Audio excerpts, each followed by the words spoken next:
colorblind but not colorless. The church has been hiding behind stained glass ministries for too long. And stained glasses dictate the color of the light that tries to shine through. And we live behind the tinted windows of our comfort zone. Imagine a church that looks like God.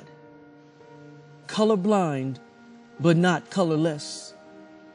And the rest of the world can actually see themselves in it because the faith begins to look real and not counterfeit.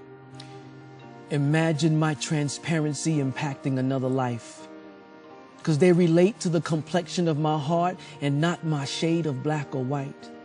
Because pain can minister to pain and hurt can relate to hurt. And love, well, love doesn't distinguish the hue of a man because pure love in itself is only hue, man. Imagine a culture of discipleship, extending a hand to mentor the man next to you and vice versa. Imagine all of America answering this altar call because we, the church, overcame spiritual inertia.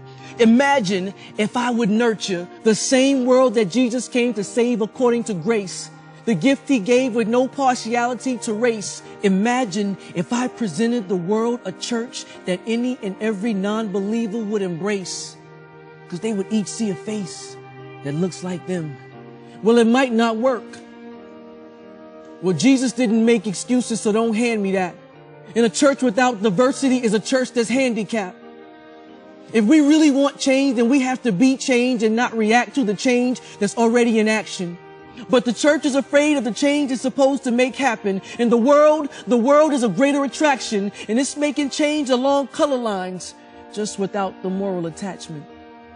The deadline may have passed, but it's not too late for Dr. King's prophetic dream to come to pass in the pews and in the pulpit.